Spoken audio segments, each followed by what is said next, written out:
May mga pangungusap sa banal na kasulatan na tila simpleng salita lamang sa papel.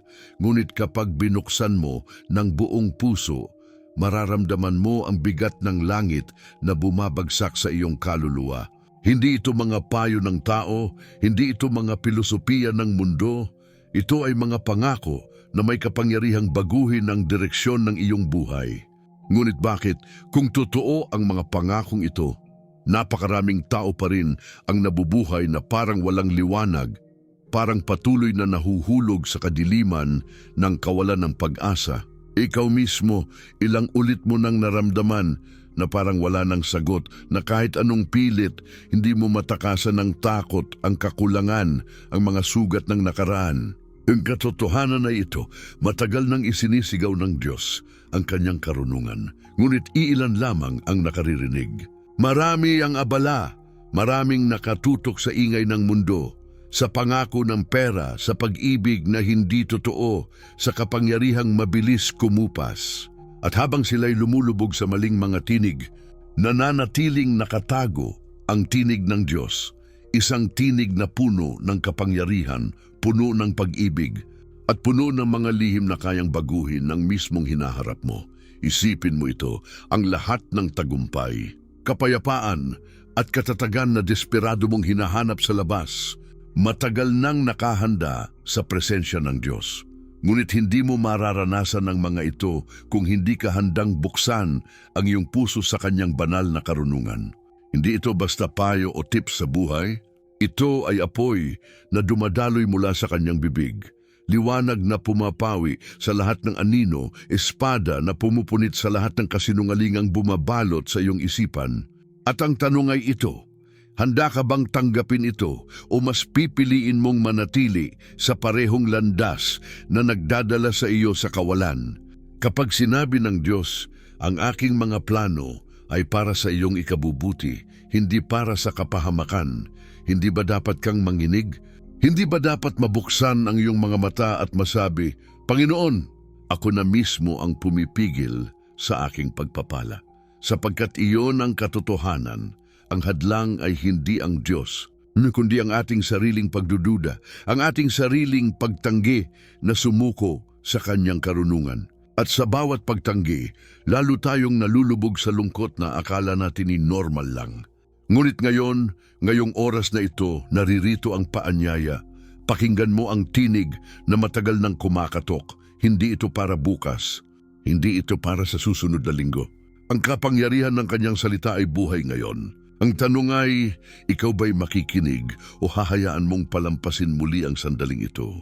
Sapagkat ang karunungang galing sa Diyos ay hindi lamang impormasyon. Ito ang mismong hininga ng mailalang at kung tatanggapin mo, babaguhin nito ang iyong takot sa katapangan, ang iyong pagkatalo sa tagumpay, ang iyong kawalan sa kasaganaan. At kung hindi mo ito tatanggapin, mananatili kang bihag ng parehong mga tanikala na bumubulag sa marami. Kaya't pakinggan mo ng mabuti. May lihim na matagal nang nakatago at hindi lahat ay makakaunawa nito. Ngunit ikaw, ngayon tinatawag ka ng Diyos. Sapagkat ang kanyang karunungan ay hindi lamang magtuturo, ito ay dudurog sa lahat ng hadlang at hahayaan kang maranasan ang buhay na matagal mo nang inaasam. Ang mundo ay magpapatuloy sa ingay nito, ngunit ang tanong ay, mananatili ka bang alipin ng takot at pagkabigo o hahakbang ka sa liwanag ng karunungan na tanging mula sa Diyos? Ang Panginoon ay aking pastol, hindi ako mangangailangan. Iyan ang pangakong matagal nang isinulat sa awit 23:1 at iyan din ang salita ng Diyos na patuloy na bumabalot sa bawat kaluluwa na handang makinig. Walang palamuti, walang pagtatago, direkta at malinaw. Sa likod ng mga salitang iyon ay nakatago ang katiyakan na ang Diyos mismo ang gumagabay, naglalaan at nagtatanggol sa lahat ng nagtitiwala sa Kanya. Ngunit bakit tila maraming tao ang hindi nakauunawa sa bigat nito? Sapagkat ang kanilang puso ay hindi pa lubos na nakakapit sa liwanag ng kanyang karunungan. Noong isinulat ni Haring David ang mga salitang ito, hindi siya nakaupo sa trono ng karangyaan at kaligtasan. Siya ay dumaan sa panganib, pagtugis at takot. Alam niya ang pakiramdam ng maiwan sa disyerto, ng magtago sa mga kuweba, ng habulin ng mga kaaway na nais siyang patayin. At sa gitna ng lahat ng iyon, hindi niya sinabi, "Ako ang magtatanggol sa aking sarili." Kundi malinaw niyang idineklara, ang Panginoon ay aking pastol. Ang larawan ng isang pastol noong panahong iyon ay hindi simbolo ng kayamanan, kundi ng pangangalaga at sakripisyo. Ang pastol ang pumuprotekta sa mga tupa laban sa mababangis na hayop, ang naghahanap ng damuhan sa tigang na lupa, at ang nagbabantay buong gabi upang walang makapinsala. Kaya nang sabihin ni David na ang Panginoon mismo ang kanyang pastol, ipinahayag niya na ang Diyos ay higit pa sa isang pinuno, siya ang tanging tagapag-alaga ng kanyang kaluluwa. Sa panahong iyon, ang Israel ay laging nakaharap sa mga digmaan, tagtuyot at gutom. Ang mga tao ay madalas malagay sa alanganin, walang katiyakan kung may makakain kinabukasan. Ngunit sa kabila ng takot at kaguluhan, naroon ang pangako. Kung ang Diyos ang pastol, walang kulang na hindi niya tutugunan. Ang kasaysayan ng Israel ay patunay nito. Mula sa pagpapalaya sa kanila mula sa Ehipto, hanggang sa pagbibigay ng mana sa disyerto, hanggang sa pagtatagumpay laban sa mas malalakas na kaaway. Sa bawat yugto ng kanilang buhay, ang kamay ng Diyos ay gumagabay at ang kanyang pangako'y nananatiling buhay. Kapag isinasalin natin ito ngayon, malinaw ang mensahe. Hindi lamang ito kwento ng isang hari noong sinaunang panahon. Ito ay salamin ng ating kasalukuyang pakikibaka. Kapag sinasabi ng Diyos na siya ang ating pastol, ang ibig sabihin ay hindi ka kailanman magiging iniwan. Kung ang buong sambahayan mo ay nangangamba kung paano babayaran ng susunod na bayarin, kung paano ka makakaligtas sa karamdaman, o kung paano mo mapoprotektahan ang iyong pamilya sa gitna ng kaguluhan, naririyan ang pangakong ito, hindi ka niya pababayaan. Ang Diyos na nangalaga kay David sa disyerto ay siya ring Diyos na kumikilos sa iyong tahanan ngayon. At kung babalikan natin, ang pangakong ito ay hindi lamang para kay David. Buong kasulatan ay nagsasalita ng parehong tema. Hindi kita iiwan ni pababayaan, Hebreo 3:few. Huwag kang mangamba, sapagkat ako'y kasama mo, Isaiah 41:10.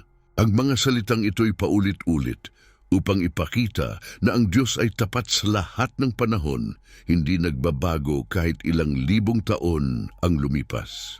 Ito ang karunungang banal na nakalulutas ng mga takot ng tao dahil ito'y hindi nakabatay sa kayamanan, hindi nakabatay sa kapangyarihan, kundi sa mismong presensya ng Diyos. Kung iyong susuriin, ang pangakong ito'y tila sobrang simple. Hindi ako mangangailangan, ngunit isipin mong mabuti, ilang gabi na ba ang dumaan na umiiyak ka sa unan dahil iniisip mo kung sapat pa ba ang lakas mo? Ilang beses mo nang sinabing, wala na, hindi ko na kaya.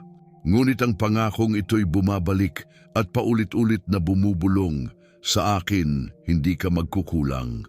At dito makikita ang hiwaga ng kanyang karunungan. Hindi niya sinabing hindi ka dadaan sa tagtuyot. Hindi niya sinabing hindi ka dadaan sa sakit.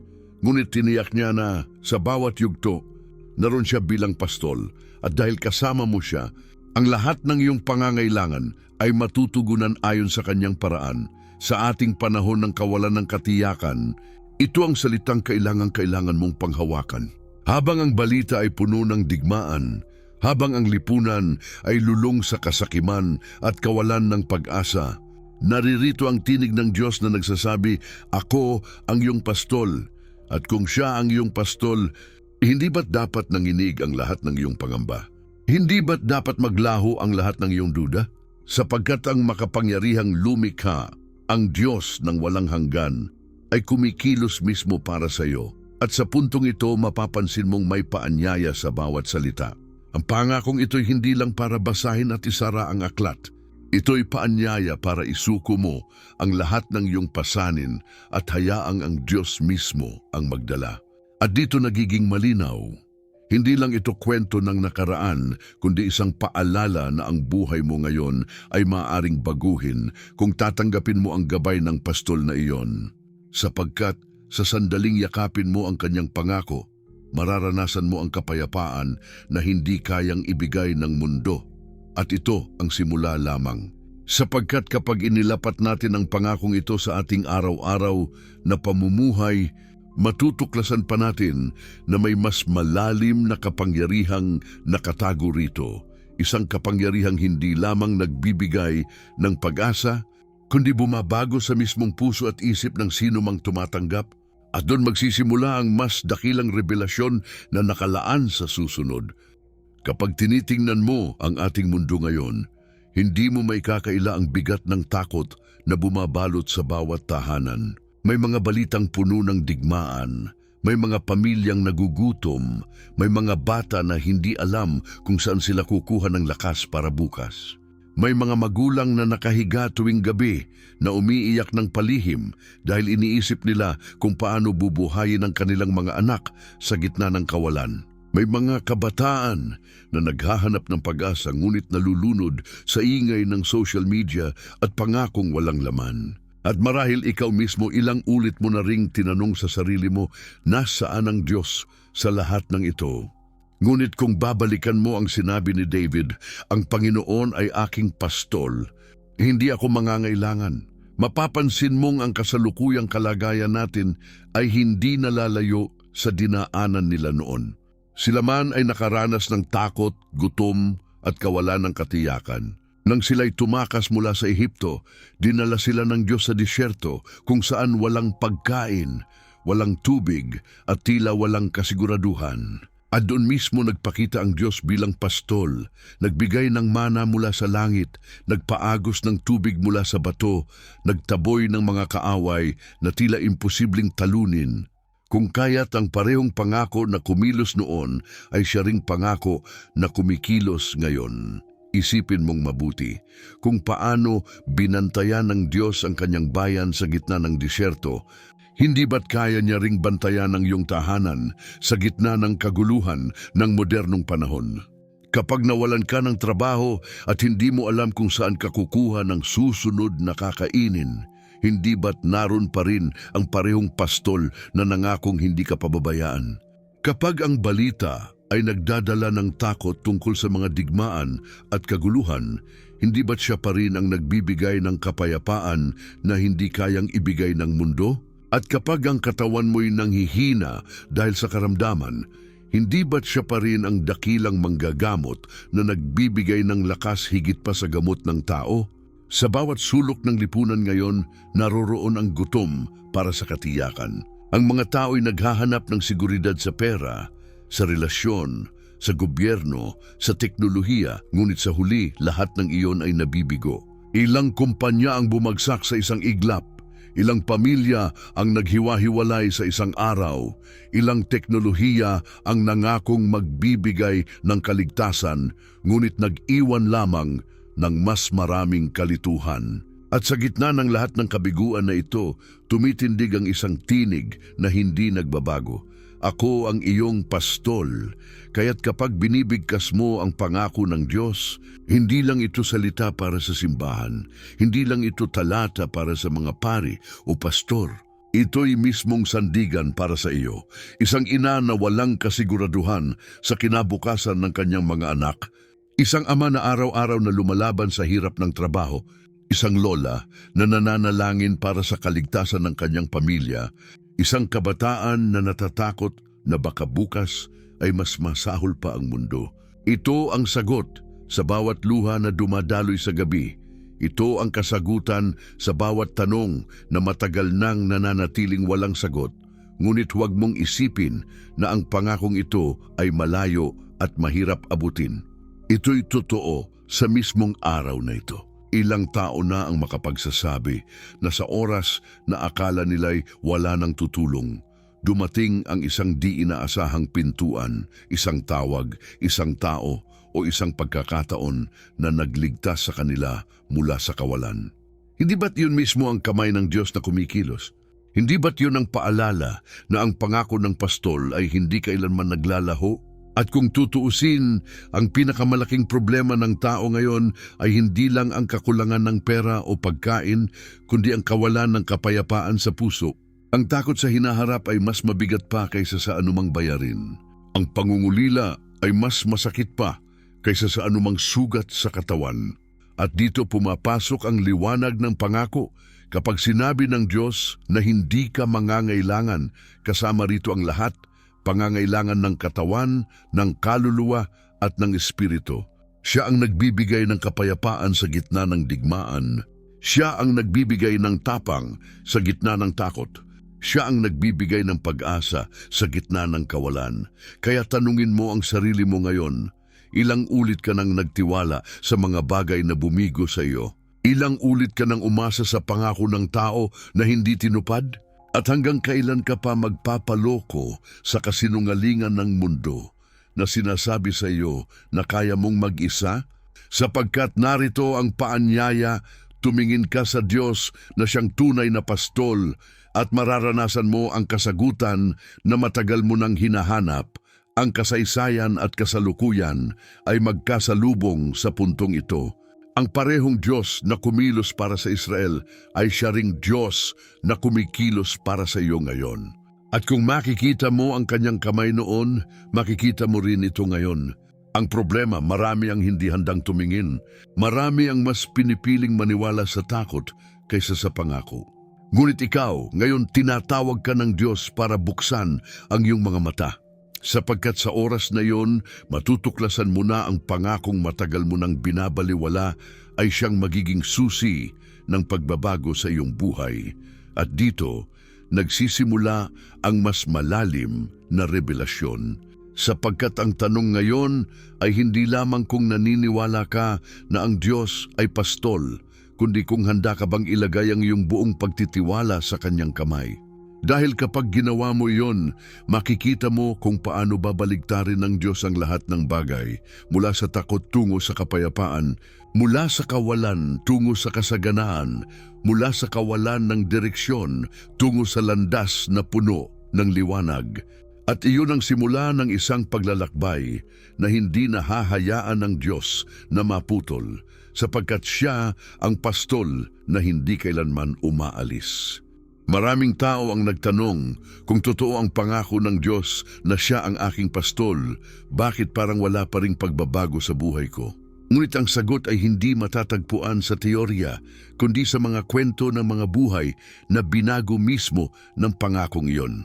Dahil ang karunungan ng Diyos ay hindi lamang salita na nababasa, ito ay apoy na nararamdaman, milagro na nasasaksihan, at pag-asa na binubuhay ang mga taong halos mawalan na ng lahat. Isang ina ang nagbahagi ng kanyang karanasan. Nawalan siya ng asawa at iniwan siyang may 3 anak na maliliit. Ang sahod niya bilang tindera ay hindi sapat at halos gabi-gabi siyang umiiyak sa takot kung paano bubuhayin ang kanyang mga anak.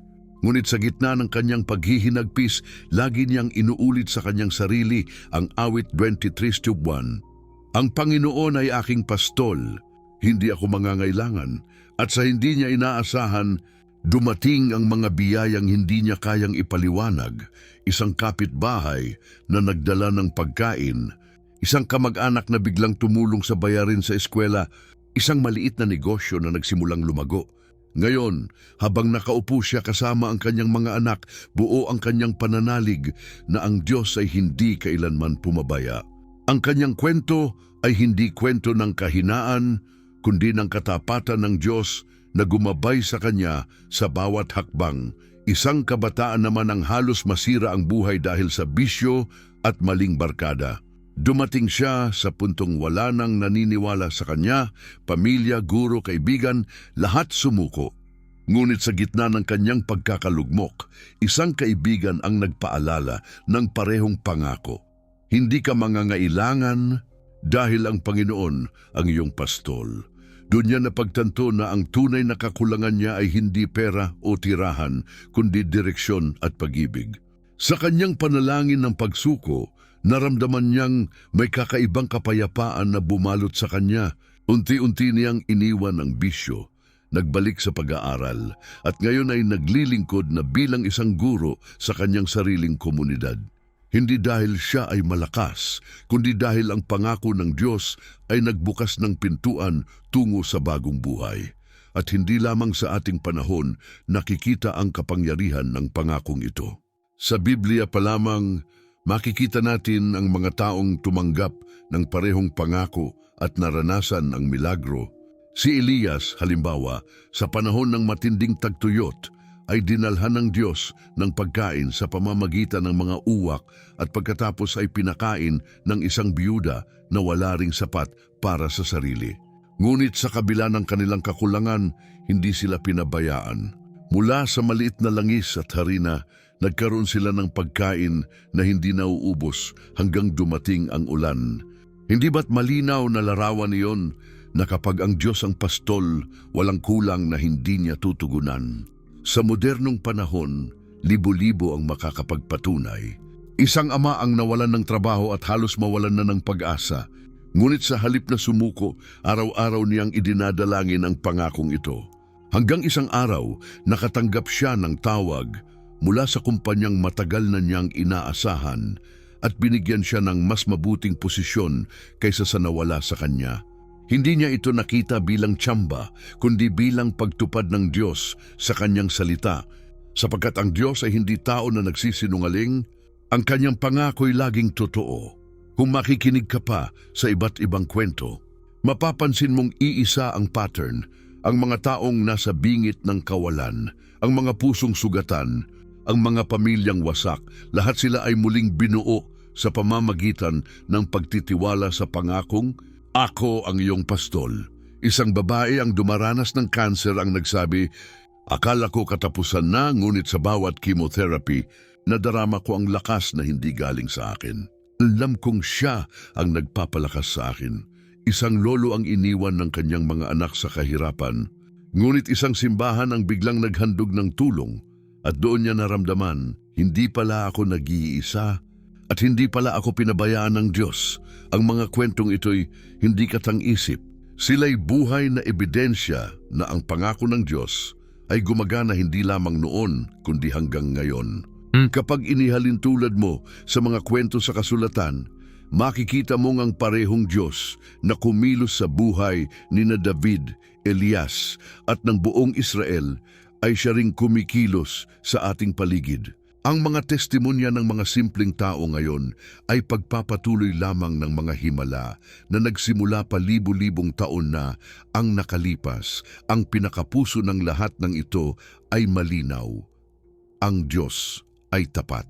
Ang kanyang pangako ay hindi nagbabago sa oras ng digmaan, sa panahon ng krisis o sa gitna ng personal na bagyo. At sa bawat salaysay ng tagumpay at kaligtasan, isa lang ang malinaw na ipinapakita. Hindi kailanman nagkukulang ang Diyos. Ngunit mapapansin mo, habang pinakikinggan ang mga kwento, mayroong isang bagay na pareho sa lahat. Hindi ito ang lakas ng tao, hindi ito ang talino ng tao, kundi ang simpleng pagtitiwala sa salita ng Diyos. Sapagkat doon nagsisimula ang pagbabago. Ang pangakong ang Panginoon ay aking pastol ay nagiging totoo lamang kapag tinanggap mo ito ng buong puso. At kapag ginawa mo, makikita mong ang parehong milagro ay maaaring mangyari rin sa iyo. Kaya habang nakikinig ka sa mga kwento ng kanilang tagumpay, isipin mong mabuti, hindi ba't kaya ring gawin ng Diyos ang parehong bagay sa iyong buhay? At kung nangyari ito sa kanila, bakit hindi rin sa iyo?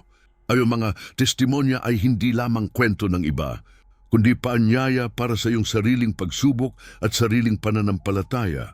At sa bawat himala at tagumpay na ating naririnig, lalo lamang lumilinaw na ang mga propesya at pangako ng Diyos ay hindi kailanman mapuputol. Ang mga kwento ng tao ay refleksyon lamang ng mas malawak na larawan na matagal nang ipinahayag ng Diyos sa kanyang salita. At sa susunod, matutuklasan natin na ang lahat ng ito'y hindi lamang personal na karanasan, kundi bahagi ng mas malaking plano ng Diyos para sa sanlibutan. Kung hanggang ngayon ay nakita mo ang pangakong ang Panginoon ay aking pastol, hindi ako mangangailangan bilang personal na kasagutan sa iyong mga takot at pangangailangan, ngayong sandali ay masisilayan mo ang mas malawak na larawan. Sapagkat ang bawat pangako ng Diyos ay hindi lamang para sa individual na nakikinig, kundi bahagi ng isang propetikong plano na iniukit mula pa sa simula ng panahon. Hindi ito isang pirasong salita na basta na lamang inihagis. Ito'y nakatali sa isang dakilang kwento na nagsisimula sa Eden, dumadaloy sa Israel, at umaabot hanggang sa mga huling araw ng kasaysayan ng mundo. Kapag binasa mo ang mga propeta gaya ni Isaias, Jeremias at Ezekiel, paulit-ulit mong maririnig ang imahe ng Diyos bilang pastol.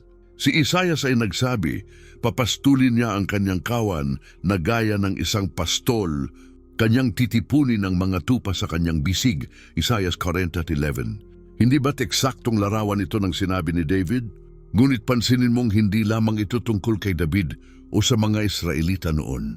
Ang pahayag ni Isaias ay patungkol sa buong bayan ng Diyos na nangangailangan ng paggabay sa gitna ng kanilang pagkakawatak-watak at pagkatapon.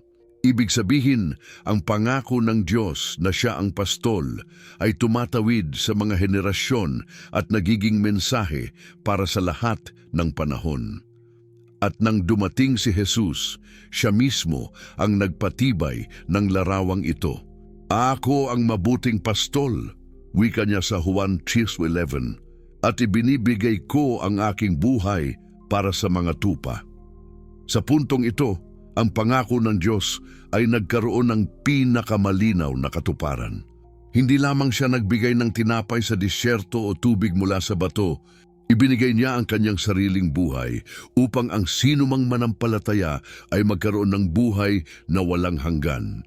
Kaya't kapag sinasabi nating ang Diyos ang ating pastol, hindi ito basta metapora lamang. Ito ay propetikong patunay na ang plano ng kaligtasan ay umaagos mula sa lumang tipan hanggang sa bagong tipan at patuloy hanggang sa kasalukuyan. Ngunit huwag mong isipin na ang lahat ay natapos na sa krus. Sapagkat sa mga hula ng Apokalipsis, muling lumilitaw ang imahe ng pastol.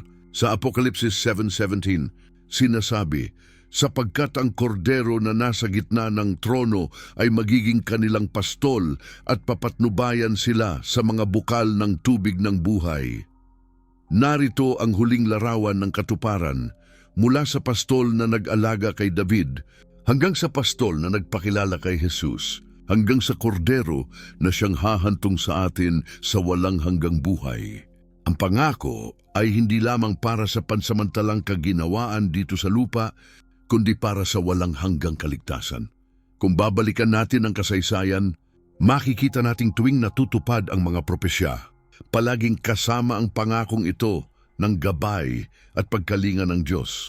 Nung ibinalik ang Israel mula sa pagkakabihag sa Babylonia, hindi ba't iyon ay tanda na ang pastol ay hindi iniwan ng kanyang kawan? Noong dumating si Jesus sa Bethlehem, hindi ba't iyon ang sagot sa pangakong may darating na magliligtas at gagabay sa bayan? At ngayon, habang ang mundo ay muling naguguluhan sa digmaan, sakit at kaguluhan, hindi ba't ang pangako ay muling bumabalik upang ipaalala, ako ang inyong pastol? Ang lahat ng ito ay nagpapakita na ang pangako ay hindi nakapako sa iisang panahon. Ito ay parang ilog na patuloy na dumadaloy mula noon hanggang ngayon at hanggang sa hinaharap. Kung paanong ang Israel ay dinala mula sa pagkaalipin patungo sa kalayaan, ikaw din ay inilalabas ng Diyos mula sa iyong mga kadena patungo sa liwanag ng kanyang plano. Kung paano tinupad ang mga propesya sa nakaraan, maaari mo ring asahan na ang mga natitirang propesya ay tiyak na matutupad. At dito nagiging makapangyarihan ang pangakong ito. Hindi lamang ito tungkol sa iyo, kundi tungkol sa buong plano ng Diyos para sa sangkatauhan. Kapag tinitingnan natin ang ating panahon, makikita natin ang mga palatandaan na inilarawan sa kasulatan, mga bansa na nagbabanggaan, kalamidad na dumarami, mga tao na nagiging malamig ang puso, at sa lahat ng ito, ang pangakong ako ang iyong pastol ay parang apoy na nagliliwanag sa gitna ng dilim. Sapagkat kung siya ang may hawak ng mga bansa, kung siya ang may hawak ng kasaysayan, gaano pa kaya ang buhay mo? Kung siya ay tapat na gumabay sa Israel sa libu-libong taon, hindi ba't kaya niyang gabayan ka sa bawat araw ng iyong buhay? Ito ang misteryo at kagandahan ng kanyang salita. Ang simpleng pahayag ay nakaugat sa malalim na plano ng Diyos na hindi kayang wasakin ng oras, hindi kayang baguhin ng tao at hindi kayang pigilan ng anumang kapangyarihan sa mundo. Ang lahat ng ito ay nagpapatunay na ang kanyang karunungan ay hindi lamang para sa iilang tao, kundi para sa lahat ng makikinig. Ngunit kahit malinaw ang pangako, alam nating may oras na parang tahimik ang Diyos. May panahon na parang walang sagot. At dito papasok ang susunod na bahagi. Paano mo haharapin ang mga sandali ng pagdududa kung kailan tila hindi umaakto ang pangakong ito? Kung gaano kadakila at katiyakan ang mga pangako ng Diyos, ganoon din kalakas ang bulong ng pagdududa sa puso ng tao. Sapagkat sino ba ang hindi pa nakapagtanong ng ganito? Kung tunay na ang Panginoon ay aking pastol, bakit hanggang ngayon ako'y nagdurusa? Bakit may sakit na hindi gumagaling? Bakit may kakulangan na hindi nawawala? Kung siya'y nangakong hindi ako mangangailangan, bakit pakiramdam ko'y kulang pa rin ang lahat? Ang mga tanong na ito'y hindi simpleng mga hinala lamang. Sila'y mga sigaw ng kaluluwa na sugatan ng mga pangyayari sa buhay. Tingnan mo si Job, isang lalaking matuwid na halos walang kapintasan. Ngunit sa isang iglap nawala ang kanyang kayamanan, pamilya at kalusugan. At sa kanyang pagupo sa abo, siya mismo'y nagtanong, "Bakit, Panginoon?" Hindi ba't ipinapakita nito na ang tanong ay hindi tanda ng kawalan ng pananampalataya, kundi likas na bahagi ng ating pagiging tao? Ganon din si Jeremias, ang tinaguriang propeta ng luha, na nagsabing tila iniwan siya ng Diyos sa gitna ng pagkawasak ng Jerusalem. Kahit ang mga propeta at mga banal ay nakaramdam ng bigat ng katahimikan ng Diyos. Kaya't huwag mong isipin na kapag ikaw ay nagduda, ibig sabihin ay wala ka ng pananampalataya. Ang mismong paglapit mo sa Diyos dala ang iyong tanong ay patunay na umaasa ka pa rin na may sagot siya. Ang problema ay ito. Madalas nating sinusukat ang katuparan ng pangako ayon sa ating oras at kagustuhan. Kung hindi agad dumating ang kagalingan, iniisip nating hindi siya tapat. Kung hindi agad dumating ang kasaganaan, iniisip nating nakalimutan na niya tayo. Ngunit ang kasulatan ay paulit-ulit na nagpapaalala. May oras ang Diyos na higit na mataas kaysa sa oras ng tao. Bagaman mag-antala, hintayin mo, sapagkat walang pagsalang darating, hindi ito magpapaliban. Habakuk 2:3. Iyan ang sagot ng Diyos sa propeta na nagtatanong kung bakit tila walang hustisya. At sa bagong tipan, si Pedro ay nagpapaalala. Hindi nagpapabaya ang Panginoon sa kanyang pangako, gaya ng pagkakaunawa ng iba sa pagpapabaya. Subalit siya'y matiisin sa inyo na hindi ibig na sinuman ay mapahamak. 2 Pedro 3:9. Ang ibig sabihin nito, hindi siya tahimik dahil wala siyang pakialam, kundi dahil may mas malalim na layunin ang bawat pagantala. Isipin si Abraham na pinangako ang magkakaroon ng anak sa kabila ng kanyang katandaan. Ilang taon siyang naghintay. Hindi 1, hindi 5, kundi 20 taon. Sa paningin ng tao, imposible na. Ngunit sa oras ng Diyos, ipinanganak si Isaac at natupad ang pangako. Kung hindi siya naghintay, hindi niya makikita ang himala. O si Jose na mula sa panaginip ng kadakilaan ay dumaan muna sa hukay, pagkaalipin at bilangguan. Siguro'y tinanong niya sa sarili niya, nasaan ang Diyos? Ngunit sa huli, siya'y inilagay bilang pinuno ng buong Ehipto at doon niya nakita na ang lahat ng sakit at pagkakait ay bahagi ng mas dakilang plano. Kaya't kapag nararamdaman mong tahimik ang Diyos, huwag kang malinlang na iniwan ka na niya. Ang tahimik na sandali ay kadalasan paghahanda para sa mas malaking pagpapakita ng kanyang kapangyarihan. Ang pagkabalam ay hindi pagtanggi. Ang kawalan ng tugon ay hindi kawalan ng presensya. Ang bawat luha na iyong iniiyak ay naririnig niya at sa tamang oras, iyon ay magiging patotoo ng kanyang katapatan. Ngunit dapat ding malinaw, hindi lahat ng ninanais natin ay pangako ng Diyos. May mga bagay na hinihiling natin dahil akala natin iyon ang makakabuti, ngunit sa dulo ay magdudulot lamang ng kapahamakan. Kaya't bahagi ng karunungan ng Diyos ang hindi pagtupad sa ilang hiling upang ituro sa atin ang mas mabuting daan. sapagkat ang tunay na pangako ay hindi nakasalalay sa kapritsyo ng tao, kundi sa katotohanan ng kanyang salita. At ang sinabi niya, hindi ka mangangailangan. Ibig sabihin, lahat ng talagang kailangan mo para manatiling buhay sa kanyang plano ay hindi niya ipagkakait. Kaya tanungin mo ang sarili mo ngayon, ang hinihiling mo ba ay pangako ng Diyos o sariling kagustuhan mo lamang? Sapagkat kung ito'y pangako niya, tiyak na tutuparin niya ito. At kung ito na may sariling plano mo, bakat iyon ang dahilan kung bakit tila walang sagot. Ang pagkakaiba ng dalawang iyon ay nagdidikta kung paano mo mararanasan ang kapayapaan sa paghihintay. At kahit sa mga sandaling naguguluhan ka, tandaan mong hindi ka nag-iisa. Ang buong bayan ng Diyos mula noon hanggang ngayon ay dumaan din sa parehong tanong. Ngunit sa bawat kwento, isa lang ang malinaw na natutunan, ang Diyos ay laging tapat. Siya'y maaaring hindi laging sumusunod sa ating oras, ngunit palaging eksakto sa kanyang panahon. At kapag dumating ang oras na yon, wala kang ibang masasabi kundi ngayon ko lang naintindihan kung bakit ako pinaghintay. Kaya't sa gitna ng iyong mga tanong, huwag kang sumuko.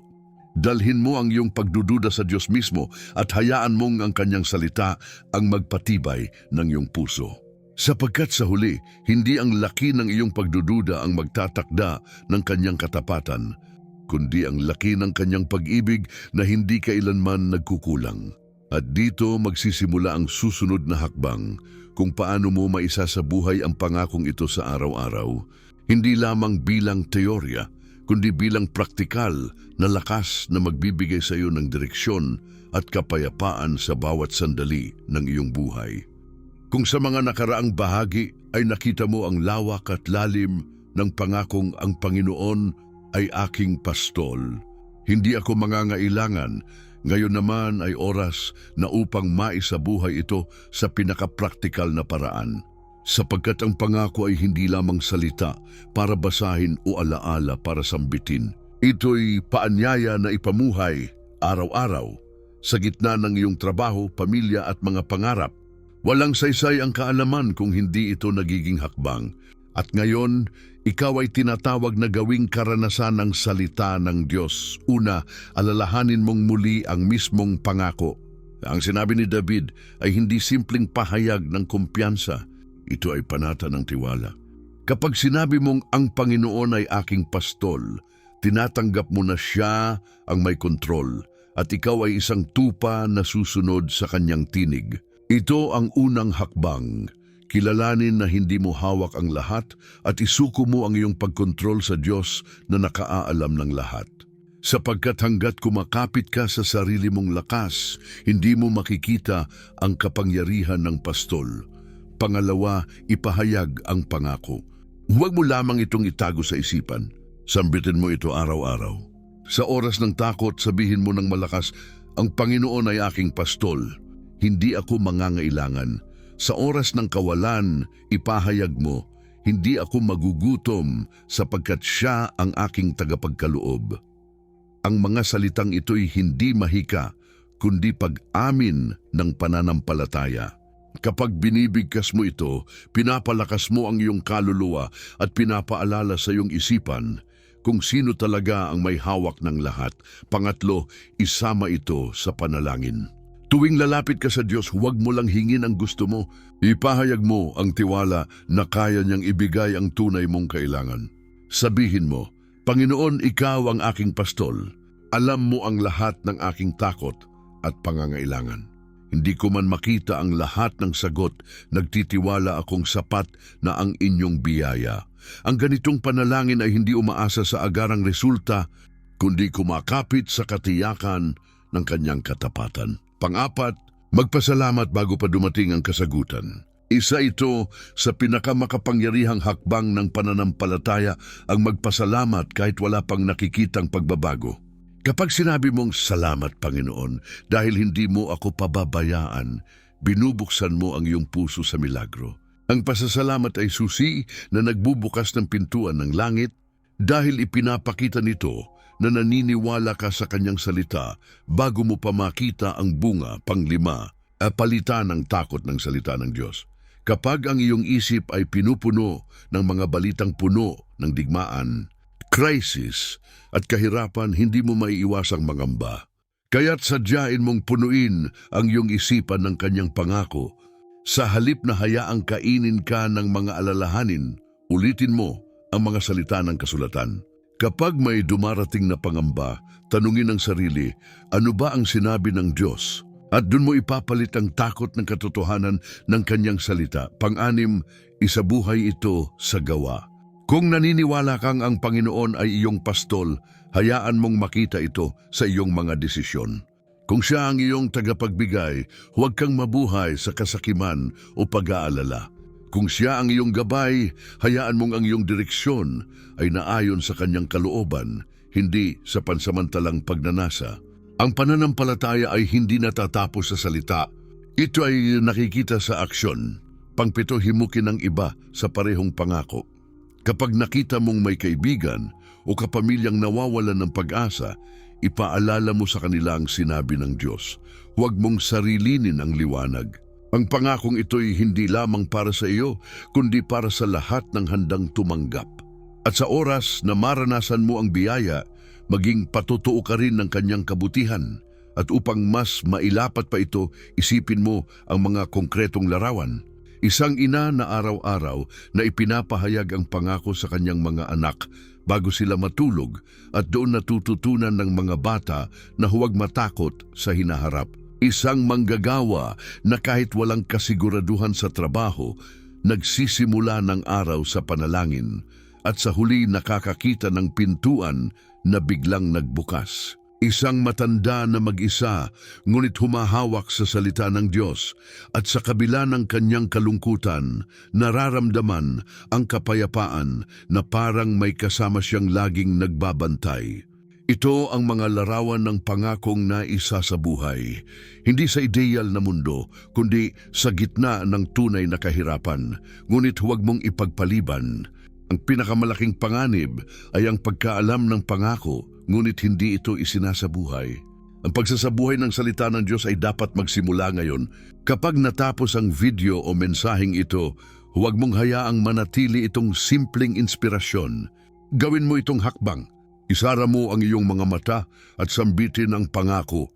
Ipagdasal mo ito para sa iyong pamilya. Isulat mo ito at ilagay sa lugar na makikita mo araw-araw. At higit sa lahat, kumilos ka na parang totoo ang pangako, sapagkat totoo nga ito at dito nagsisimula ang pagbabago. Sapagkat kapag ang isang tao ay hindi lamang nakikinig, kundi nagsisimulang ipamuhay ang salita ng Diyos, ang kanyang buhay ay nagbabago mula sa loob. At kapag ang isang pamilya ay nagsisimulang magtayo ng kanilang tahanan sa pangako, nagiging mas matatag sila laban sa bagyo. At kapag ang isang komunidad ay sabay-sabay na kumikilos sa pananampalataya, nakikita ang muling pagkabuhay ng pag-asa sa mga mata ng marami. Kaya't ngayon, ikaw ay tinatawag na huwag manatili sa pagdududa, kundi lumakad sa pananampalataya. Subukan mong tanggapin ang pangako sa loob ng 7 araw na walang palya. Sambitin mo ito, ipanalangin mo ito, isabuhay mo ito, at makita mo kung paano kikilos ang Diyos sa iyong buhay. At kapag ginawa mo ito, hindi mo nakakailanganin pang itanong kung totoo ang kanyang salita, dahil makikita mo mismo ang ebidensya sa iyong sariling buhay. At habang lumalalim ka sa pagsasabuhay ng pangakong ito, makikita mong hindi lamang ito tumutukoy sa iyong personal na karanasan, kundi nagbubukas din ng panawagan para sa sama-samang pananampalataya, sapagkat ang pangako ng Diyos ay nagiging mas makapangyarihan kapag ang kanyang bayan ay sabay-sabay na kumikilos dito. At iyan ang dadalhin natin sa susunod, ang panawagan para sa pagkilos ng buong espiritual na katawan, isang pagtugon na higit sa individual at tumutugon sa sama-samang panalangin at pananampalataya. Ngayon ay dumating na ang sandali kung saan ang pangako ay hindi lamang dapat pakinggan o pagnilayan, kundi dapat isabuhay sa pamamagitan ng isang malinaw na tugon, sapagkat ang salita ng Diyos ay laging humihingi ng kilos. Ang mga propeta ay hindi lamang nakinig, sila ay tumindig. Ang mga alagad ay hindi lamang naniwala, sila ay sumunod. At ngayon, Ikaw mismo ang tinatawag na hindi manatiling nakikinig lamang, kundi tumayo at manampalataya ng buong lakas. Isipin mo ito, libo-libo ang kasabay mong nakakarinig ngayon ng parehong pangako. Ang ilan ay nasa gitna ng kahirapan, ang iba'y dumadaan sa karamdaman, at may ilan namang halos mawalan na ng pag-asa. Ngunit sa mismong sandaling ito, iisa ang tinig ng Diyos na sumisigaw sa lahat, "Ako ang iyong pastol." Hindi mo ito pinapakinggan ng mag-isa. Ikaw ay bahagi ng isang hukbo ng mga mananampalataya na sabay-sabay na kumakapit sa parehong salita. Kaya't ngayon, huwag mong hayaang dumaan ang oras na ito nang walang tugon. Isara mo ang iyong mga mata at ilapit ang iyong puso sa Diyos. Sabihin mo sa katahimikan ng iyong isipan, "Panginoon, ako'y tumatanggap. Ako'y sumusuko sa inyong pangako. Ako'y naniniwala na ikaw ang aking pastol at sa iyo ako'y hindi mangangailangan." Ang simpleng panalangin ito, kapag ginusal mo mula sa iyong puso, ay magbubukas ng pintuan para sa kapangyarihan ng Diyos na kumilos sa iyong buhay. Ngunit hindi ito nagtatapos sa panalangin lamang.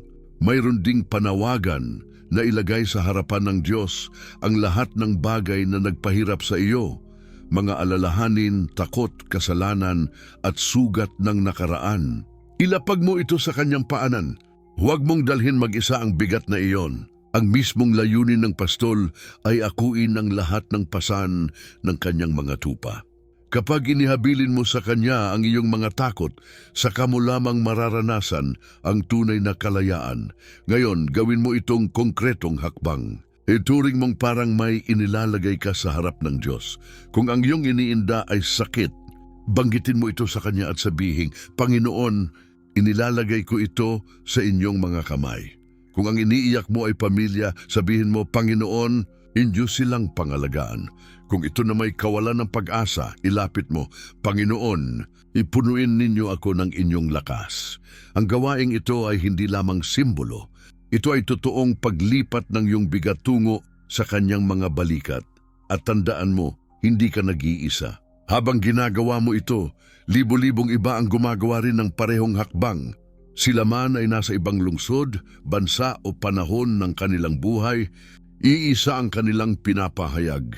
Ako ay tumatanggap ng pangako ng Diyos. Isipin mong parang isang malaking hukbo ng pananampalataya, sabay-sabay na naglalapit ng kanilang mga puso sa harap ng pastol. At sa pagkakaisa na iyon, may kapangyarihang bumababa, isang liwanag na hindi kayang pigilan ng mundo. Kaya't ngayon, hayaan mong ang iyong tugon ay hindi lamang nasa isipan, kundi makita rin sa iyong panlabas na kilos. Isulat mo sa mga komento ang iyong pananalig, gaya ng isang pagtutuo ng iyong pananampalataya. Sabihin mo, "Ako'y tumatanggap ng pangako ng Diyos." Ang simpleng paglalagay ng mga salitang ito ay hindi lamang para sa iba, kundi para rin sa iyong sarili. Isang paalala na tinanggap mo na ang salita at hindi ka nababalik sa dati mong takot. Ito ang iyong sandali ng desisyon. Huwag mong hayaang dumaan ito na parang isang karaniwang oras. Ang Diyos ay kumakatok sa iyong puso at sinasabi, "Ako ang iyong pastol." Ang tanong ay, paano ka tutugon? Tatayo ka ba sa pananampalataya at isusuko ang lahat o mananatili ka sa pag-aalinlangan? Ang kapangyarihan ng Diyos ay laging dumadaloy sa mga handang maniwala at kumilos ayon sa kanilang pananalig. Kaya't ngayon, sa mismong sandaling ito, tanggapin mo ang paanyaya. Isara ang iyong mga mata, ibigay ang lahat sa Kanya, at sabihin, "Panginoon, ako'y sa iyo, ikaw ang aking pastol." At sa paggawa mo nito, nagsisimula ang isang bagong kabanata ng pananampalataya, isang kabanata kung saan ang iyong buhay ay hindi na pinapatakbo ng takot, kundi pinupuno ng katiyakan ng pangako ng Diyos.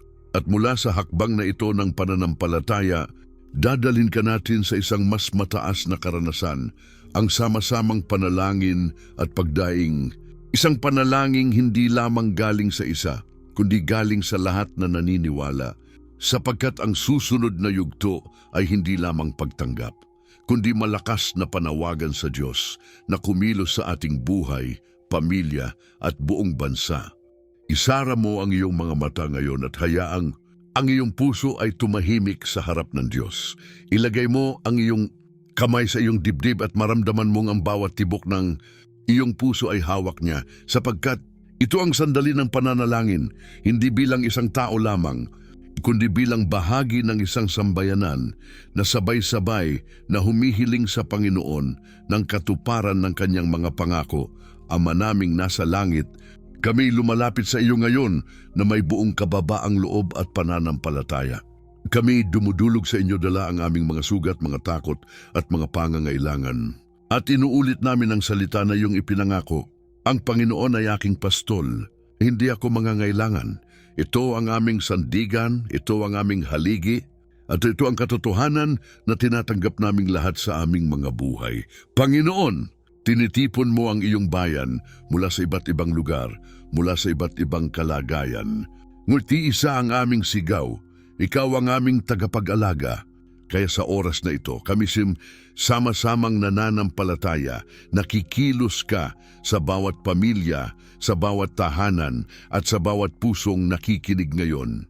Hinihiling namin ang iyong presensya na magdala ng kapayapaan sa gitna ng aming kaguluhan, ng kalakasan sa gitna ng aming kahinaan at ng kasaganaan sa gitna ng aming kakulangan. O Diyos na tapat, naririto ang aming mga pamilya. Inilalapit namin ang bawat anak, bawat magulang, bawat asawa. Protektahan mo sila laban sa lahat ng panganib. Iligtas mo sila mula sa sakit, mula sa tukso, mula sa kapahamakan. Ipagkaloob mo ang pagkain sa mga hapag, ang trabaho sa mga walang hanap buhay, at ang kalakasan sa mga pagod na. Huwag mong hayaang may isa mang kaluluwa sa aming sambahayan ang mawala ng pag-asa, kundi palitan mo ito ng liwanag at tapang na galing sa iyo lamang. Panginoon, inilalapit din namin ang aming mga katawan na mahina at may karamdaman. Marami sa amin ang naghahanap ng kagalingan, marami ang lumuluha dahil sa sakit na hindi gumagaling. Ngunit kami naninindigan sa iyong salita na ikaw ang aming manggagamot. Kaya sa pangalan ni Jesus, kami humihingi ng kagalingan. Hipuin mo ang aming katawan at alisin mo ang bawat karamdaman. Punuin mo kami ng lakas na higit sa aming kakayahan upang kami makapagpatuloy at makapaglingkod sa iyo ng buong kalusugan. Panginoon, inilalapit din namin ang aming mga takot. Ang ilan sa amin ay natatakot sa hinaharap, natatakot sa kawalan ng trabaho, natatakot sa digmaan, natatakot sa bukas na hindi namin alam. Ngunit sa harap ng iyong presensya, aming ipinapahayag, wala kaming dapat ikatakot sapagkat ikaw ang aming pastol. Binabasag namin ang lahat ng kasinungalingan ng kaaway na nagsasabing kami pababayaan. Tinatanggap namin ngayon ang iyong katotohanan. Hindi mo kami iiwan, hindi mo kami tatalikuran, at higit sa lahat, Panginoon, inilalapit namin ang aming mga kaluluwa. Linisin mo kami mula sa lahat ng kasalanan. Hugasan mo kami sa pamamagitan ng dugo ni Kristo. Ibalik mo ang aming puso sa iyong kalooban. Huwag mong hayaan na ang alalahanin ng mundo ang maghiwalay sa amin sa iyo. Sa halip, palalimin mo ang aming pananampalataya upang sa bawat pagsubok, kami manatiling matatag. Ngayon, sama-sama naming ipinahahayag, kami naniniwala sa iyong pangako. Kami nagtitiwala na ikaw ang aming pastol.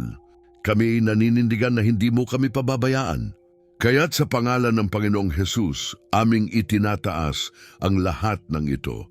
Sa kanyang pangalan aming ipinapahayag ang kagalingan, kasaganaan, kaligtasan at kapayapaan. At ngayon, Panginoon, kami nagpapasalamat ng may buong puso sapagkat alam naming narinig mo na ang aming mga panalangin.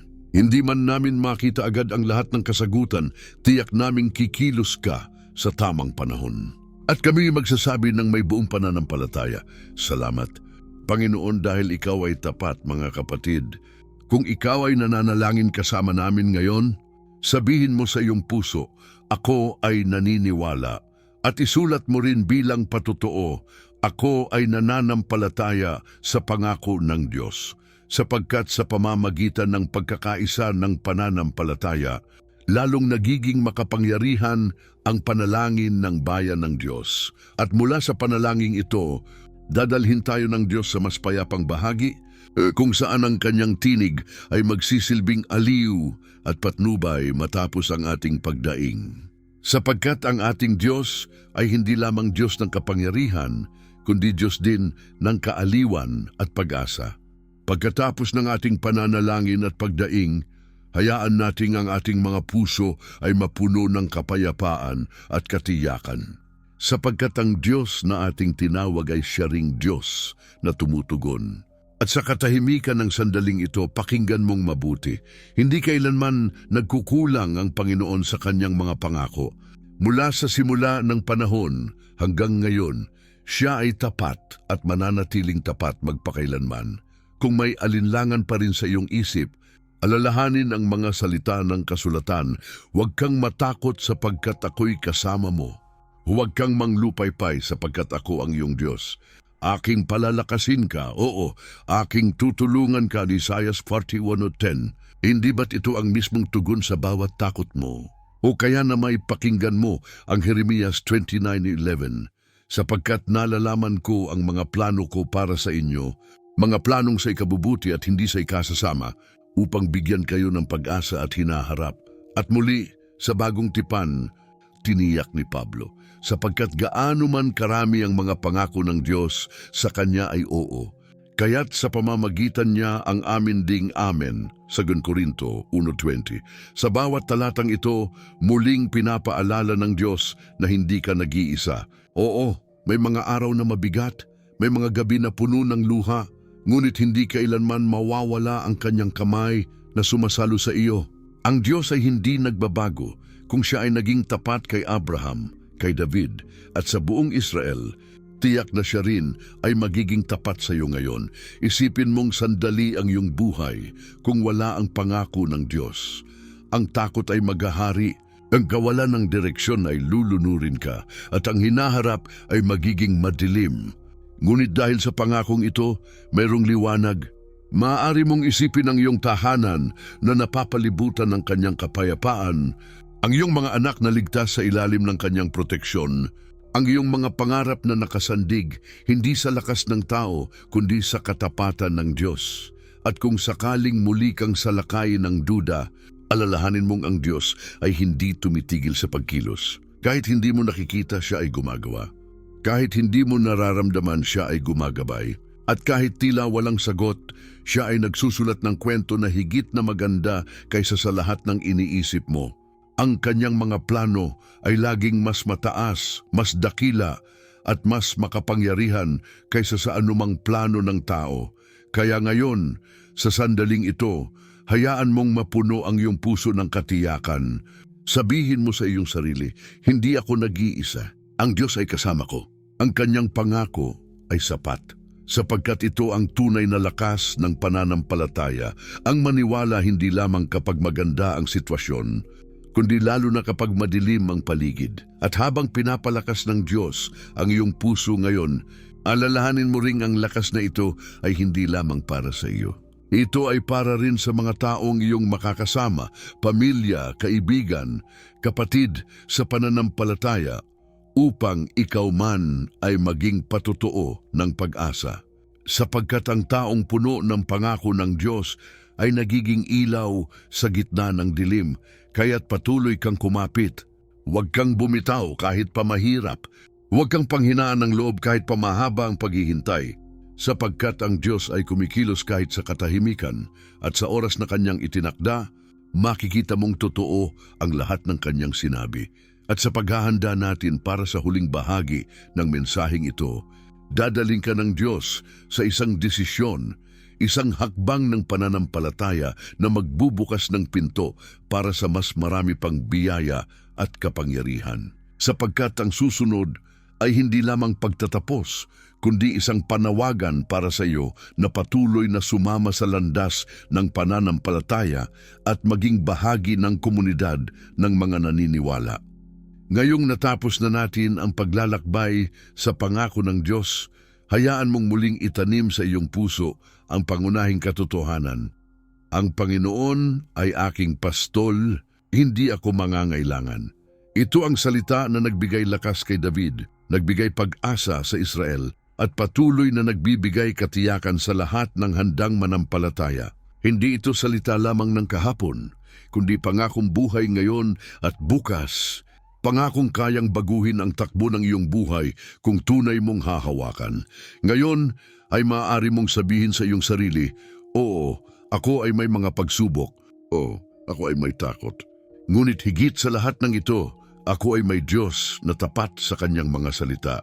Ang Diyos ay hindi kailanman nabigo noon at hindi siya mabibigo ngayon. Sa bawat hakbang ng iyong buhay, siya ay nariyan at ang kanyang kamay ay hindi ka kailanman bibitawan. Kaya't anumang unos ang dumating, may matibay kang batayan. Ang pangako ng Diyos ay sapat upang dalhin ka sa ligtas na daungan at ngayon, hayaan mong marinig mo ito bilang huling tinig ng pag-asa.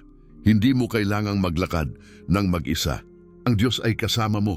Ang kanyang kabutihan ay sumusunod sa iyo at ang kanyang salita ay magiging gabay mo sa bawat desisyon, sa bawat gabi ng luha at sa bawat umaga ng bagong pag-asa. Kaya't huwag kang mawalan ng loob. Hawakan mong mahigpit ang pangako at ipamuhay mo ito ng buong tapang. Kung ang mensaheng ito ay tumimo sa iyong puso, huwag mo lamang itong itago. Gawin mo itong hakbang ng pananampalataya. Mag-subscribe ka sa channel na ito upang manatili kang konektado sa mga salita ng Diyos na patuloy na magpapatibay sa iyo araw-araw. I-click mo rin ang kampana upang hindi ka makaligtaang makarinig ng susunod na mensahe. At higit sa lahat, isulat mo sa mga komento ang iyong pananalig. Ako ay nagtitiwala sa pangako ng Diyos. Ang simpleng pahayag na ito ay magiging iyong patotoo at magsisilbing ilaw para sa iba ring naghahanap ng pag-asa. Ibahagi mo rin ang video na ito sa isang kaibigan o kapamilya na nangangailangan ng paalala ng pangakong ito. Maaaring ang isang tao sa paligid mo ay halos sumuko na at ang simpleng pagbabahagi mo ay magiging kasangkapan ng Diyos upang buhayin muli ang kanyang pananampalataya. Tandaan mo, hindi lamang ikaw ang tinatawag ng Diyos. Siya'y kumikilos sa maraming puso sa pamamagitan ng mga simpleng hakbang ng mga naniniwala. At bilang huling paalala, dito sa ating komunidad ng pananampalataya, hindi ka kailanman nag-iisa. Dito, sama-sama tayong kumakapit, nananalangin at umaasa sa parehong Diyos na tapat noon, ngayon at magpakailanman. Kaya't manatili ka, patuloy kang sumama at hintayin mo ang susunod na mensahe kung saan muli nating tatalakayin ang isa pang pangako ng Diyos na magpapalakas at magbibigay ng bagong pag-asa sa iyong buhay. At ngayon, iwanan kita ng isang huling salita na dapat mong baunin. Ang mga pangako ng Diyos ay ang matibay mong pundasyon. Kapag ang lahat ay lumilipas, ang salita niya ay nananatili. Kaya't sabihin mo sa iyong puso ngayon at araw-araw, "Ako ay ligtas sapagkat ang Panginoon ay aking pastol.